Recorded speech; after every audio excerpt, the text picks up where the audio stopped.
दोस्तों नमस्कार, मेरा नाम है बबलू और आप अभी देख रहे हैं आपका अपना पसंदीदा यूट्यूब चैनल जिसका नाम है बबलू की बगिया। दोस्तों बबलू की बगिया में मैं आपको अलग अलग लोकेशन पे ले आके अलग अलग तरह के गार्डनिंग दिखाता हूं।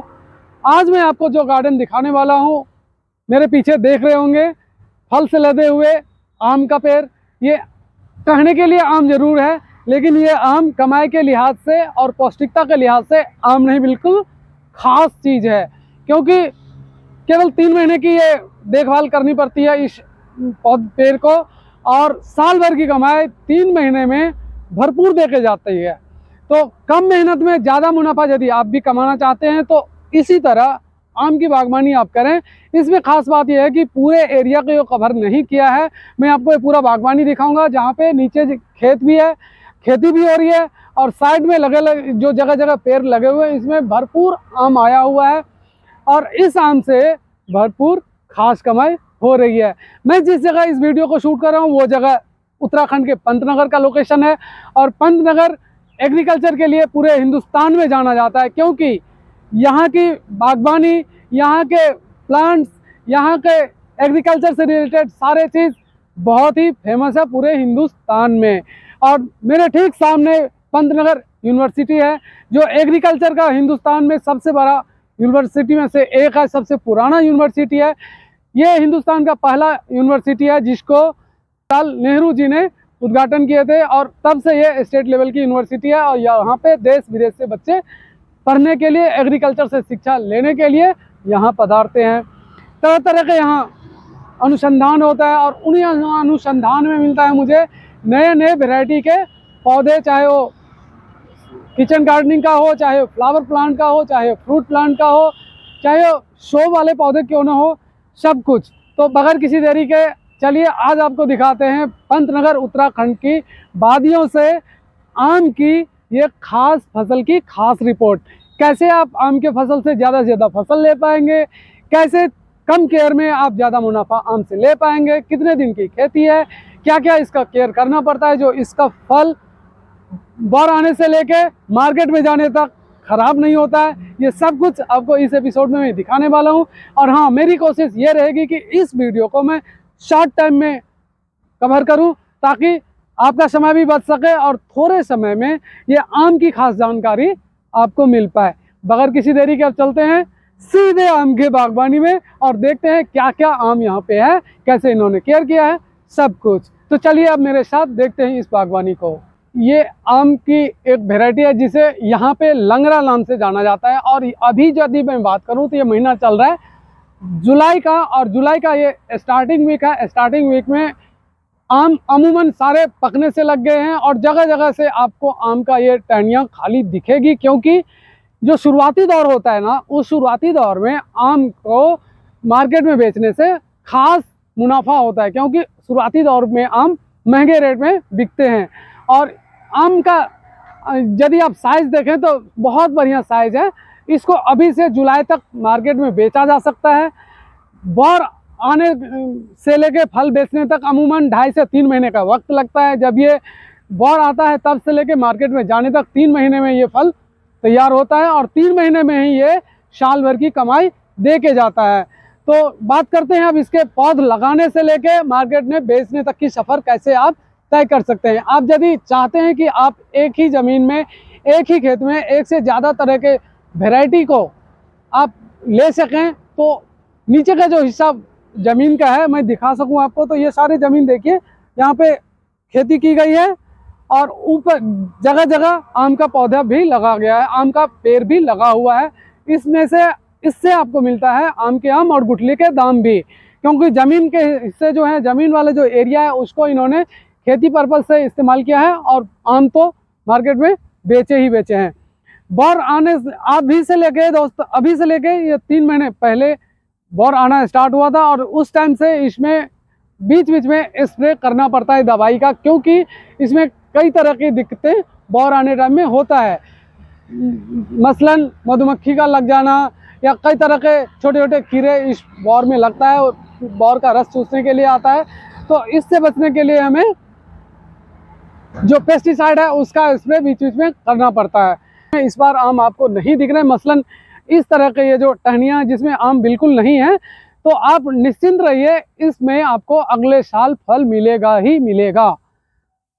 केवल 3 महीने के दौरान ये साल भर की कमाई दे के जाता है। और जमीन का यूटिलाइज आप 2 तरीके से कर सकते हैं। नीचे वाले जमीन को आप किसी और फसल के लिए तैयार कर सकते हैं, और ये वाला एरिया जो है पेड़ के नीचे वाला एरिया, उसको आप छोटा सा एरिया को आप यदि छोड़ दें तो इसमें आम की फसल आप ले सकते हैं। चलिए दिखाते हैं कुछ और आम की प्रजाति जो यहाँ पे अभी इस समय लगा हुआ है। बात करें इस पेड़ की, तो इसमें भी आप देख सकते हैं दोस्तों, ये वाला हिस्सा जो है ये आम से लदे पड़े हैं, जबकि इसके साथ वाला जो एक ही पेड़ के दूसरा हिस्सा है उसमें आम आपको इस साल नहीं दिखेगा। इसका कारण ये है कि पिछले साल इसमें इस वाले हिस्से में बहुत बढ़िया आम आया हुआ था, और जब पिछले साल आम आया था तो इस साल आम नहीं आएगा। और ये वाला हिस्सा जो था जिसमें अभी आम आपको भरे हुए लदे हुए दिख रहे हैं, ये वाला हिस्सा में पिछले साल आम नहीं था, तो इस साल आम आप देख रहे हैं किस कदर लटका हुआ है, किस कदर लगा हुआ है। तो आम का फसल ऐसा ही है, जिस टहनी में इस बार आम आ गया उसमें अगले बार आने की चांस कम होता है। और पेड़ कितना विशाल हो जाता है, 7 से 8 साल में ये पेड़ ठीक ठाक हो जाता है फल देने के लिए। बात यदि रेट की करें तो आम का फसल नाम के हिसाब से या वैरायटी के हिसाब से रेट देके जाता है। जिस वैरायटी का आम रहेगा आपको रेट उसी वैरायटी का मिलेगा, यानी कि जो सबसे बढ़िया आम होता है, बड़े साइज़ का होता है, बड़े स्वादिष्ट होता है, खुशबू वाला होता है, उसका रेट कुछ और होता है। और जो छोटे साइज़ के दाने होते हैं उसके रेट थोड़ा कम होता है बनिस्बत बड़े वाले साइज़ के।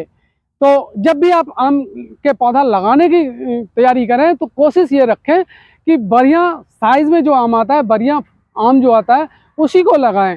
हालांकि जब आप लगा रहे होंगे तो आपको जो नर्सरी वाला बोलेगा उसी पे आपको यकीन करके पौधा लगाना होता है, क्योंकि उस टाइम आम उसमें आया नहीं होता है, और आम नहीं आया होता है तो आपको पता नहीं चलेगा कि बड़ा हो गए इस पेड़ में किस साइज़ का आम आएगा, कौन सा आम आएगा।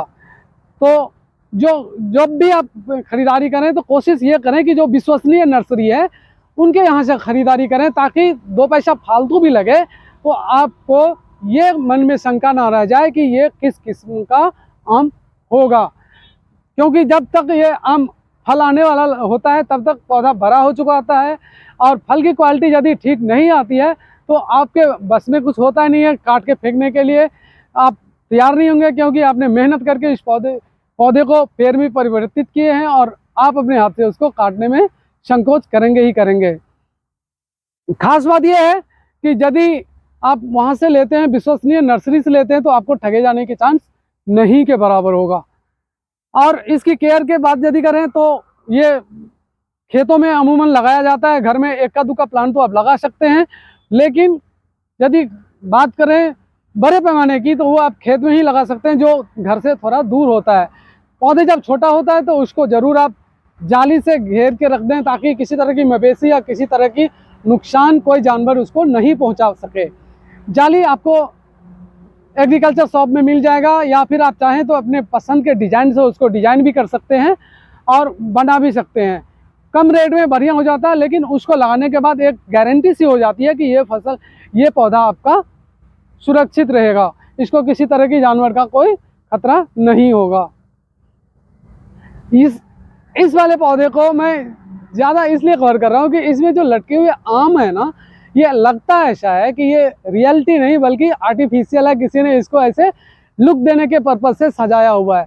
ऐसा बिल्कुल ही नहीं है। आइए मैं आपको टच करके भी दिखाता हूँ कि ये बिल्कुल नेचुरल मैंगो है, और इसी कदर लटका हुआ है, इसी कदर ये रियलिटी है। ये देखिए, तो सारे आम देखिए कितने खूबसूरत हैं, और छोटे छोटे ब्रांच में आए हुए हैं, जमीन से टच करते हुए ब्रांच में आए हैं, और वजन के असर से थोड़ा और ये पौधा झुक गया है। यदि आप चाहें या कोई भी चाहे तो इसको हाथ से ही बड़े आसानी से तोड़ सकता है, लेकिन यहाँ पे ऐसा कुछ नहीं है। उत्तराखंड में आम की चोरी या आम कोई तोड़ के ले जा रहा है, ऐसा कुछ नहीं है। पेड़ के नीचे मैं दिखाऊंगा आपको, सैकड़ों आम पक के नीचे ज़मीन पे गिरा हुआ, लेकिन कोई इसको उठाने वाला नहीं है, क्योंकि जिसका बगीचा है, जिनका ये बगीचा है, वही इनका मालिक होता है, और वही इनको केयर करते हैं, वही इनको उठा के ले जाते हैं, कोई दूसरा यहाँ पे ले जाता है, ऐसा कुछ भी नहीं है।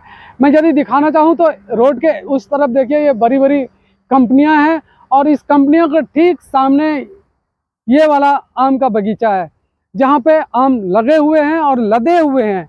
अलग अलग क्वालिटी का आम है और जुलाई तक ये सारे आम टूट के अलग हो जाएंगे, बिखर जाएंगे। और लगभग 1 महीना पहले से इसमें आम पकने सा लग गया था और 1 महीना से यहाँ आम को बेचा जा रहा है और अभी 1 महीने और इसमें आम बेचा जाएगा, क्योंकि सभी आम के जो पौधे हैं अलग अलग क्वालिटी के हैं। कुछ आम ऐसे हैं जो अभी पक रहे हैं, कुछ आम ऐसे हैं जो पक के झड़ गए, कुछ आम के पौधे इसमें पेड़, कुछ आम के पेड़ इसमें ऐसे हैं जो अभी 15-20 दिन बाद पकेंगे। यानी कि एक साथ ही सारा आम पक गया और आपको इकट्ठे मार्केट में भेजना पड़ेगा, ऐसा बिल्कुल भी नहीं है। तो जब भी आप बड़े स्तर की बागबानी करें तो कोशिश यही रखें कि अलग अलग वैरायटी का आम लगाएं, ताकि एक साथ ही सारा आम आपको मार्केट में ना भेजना पड़े। ना ही खाने की यदि बात करें तो एक साथ ही सारा आम आपको खाना ना पड़े। किस्तों में ये आम यदि निकलता रहेगा, पकता रहेगा, तो हम लोग मार्केट में इसको अधिक मुनाफे पे बेच सकते हैं। अब ये वाला आम को ही ले लीजिए, इसमें भी देखिए एक तरफ की टहनी जो है उसमें आम लदे पड़े हैं, भरपूर आम है, जबकि दूसरे तरह की टहनी में आपको आम कम दिखेगा, जिसमें पिछले साल आ गया था। तो ये हर एक साल आम आएगा ऐसा नहीं होता है, एक साल रुक के एक साल आता है। और एक ही पेड़ के बात यदि करें तो इसी पेड़ में कुछ टहनियों में आम लगा हुआ है, तो कुछ में अभी नहीं लगा है, जिसमें पिछले साल लग गया था। ढेरों आम यहाँ पक के ज़मीन पे गिरे हुए हैं और कोई यहाँ से दूसरा हाथ नहीं लगाता है। ये चीज़ यहाँ इस इलाके में खास बनाता है चीज़ को। आपको बिल्कुल कतई ये मन में शंका नहीं होना चाहिए कि अपना आम कोई दूसरा ले जाएगा। अब ये वाला आम देखिए, और यदि मैं इन दोनों पेड़ों के बीच की दूरी आपको दिखाऊं तो ये देखिए किस कदर इन्होंने दोनों पेड़ के बीच में डिफरेंस बना रखे हैं।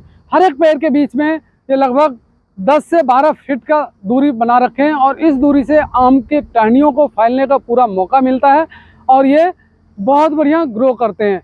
यदि एक ही पेड़ के पास दूसरा लगाएंगे तो दोनों ही पेड़ खराब हो जाएगा और इतना बढ़िया ग्रो नहीं कर पाएगा। जब पेड़ ग्रो नहीं करेगा तो वाजिब सी बात है इसमें टहनियाँ कम रहेगी और टहनियाँ कम रहेगी तो आम भी कम रहेगा।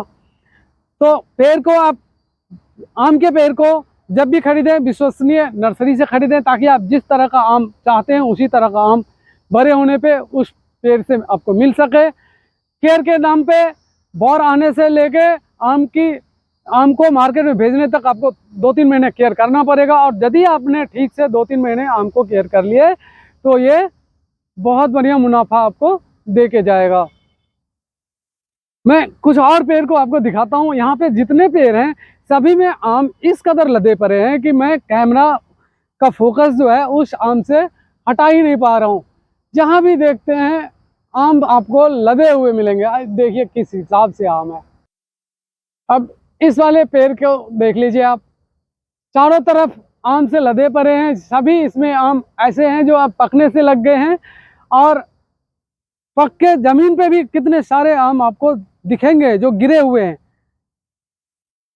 ये देखिए, ये सारे आम ऐसे हैं जो पक के अपने आप पेड़ से गिरे हुए हैं और जैसे गिरे हैं वैसे ही पड़ा हुआ है। कोई इसको अभी हाथ लगाने वाला नहीं है। यहाँ पे कोई दूसरा उठा के ले जा रहा है या कोई भी आके चुन के ले जा रहा है, इस तरह का सिस्टम है नहीं। तो जहाँ गिरेगा वहाँ पड़ा रहेगा। जब तक इसको, जिनका ये पेड़ है वो ले नहीं जाएंगे, तब तक ये ऐसे ही आपको यहीं दिखेगा। तो ये आम का बगीचा का दर्शन आपको कैसा लगा? मैं जो भी वीडियो बनाता हूँ घर से मुझे दूर आना पड़ता है और मैं चाहता हूँ कि आपको अलग अलग टॉपिक पे मैं वीडियो बना के पेश कर सकूँ, ताकि आपके मन में और उत्सुकता जागे पेड़ पौधे लगाने के लिए और आप लोग बागबानी करें, जिससे आम का आम और गुठली का दाम आपको मिल सके।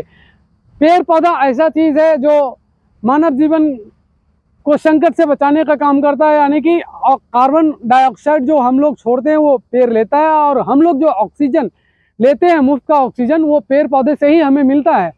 तो पेड़ पौधा ज़्यादा से ज़्यादा लगाएं। इस बार यदि बात करें तो लगातार ऐसी गर्मी पड़ी कि लोग त्राही त्राही करने लग गए थे और पेड़ लगाने की एक जुनून सा सब में पैदा हो गया। तो ये जुनून पर्टिकुलर कुछ दिन के लिए नहीं होना चाहिए, लगातार हम पेड़ लगाते रहें और एक पेड़ काटे तो उसके जगह कम से कम 2 पेड़ जरूर लगाएं, ताकि पर्यावरण का संतुलन बना रहे और ऑक्सीजन लेवल जो इन्वायरमेंट में होना चाहिए वो लेवल मेंटेन रहे और हमें ऑक्सीजन के सिलेंडर के बजाय नेचुरल ऑक्सीजन प्रकृति से मिलता रहे। तो इसी के साथ दोस्तों इस ब्लॉग को मैं यहीं ख़त्म करता हूँ। मिलता हूँ आपसे फिर किसी नए टॉपिक पे, नए किसी आइडिया के साथ, नए किसी टॉपिक के साथ। तब तक के लिए मुझे दीजिए विदा और देखते रहिए अपना मनपसंद यूट्यूब चैनल बबलू की बगिया। बहुत बहुत धन्यवाद आप सभी का इस ब्लॉग को अभी तक देखते रहने के लिए। और आप यदि इस ब्लॉग को अभी तक देख ही लिए हैं तो जाते जाते एक लाइक और अपने दोस्तों के साथ शेयर करना बिल्कुल ना भूलें। इससे उनके मन में भी बागवानी के प्रति उत्सुकता होगी, बागवानी के प्रति जुनून जागेगा और वो भी पेड़ पौधे को लगाएंगे।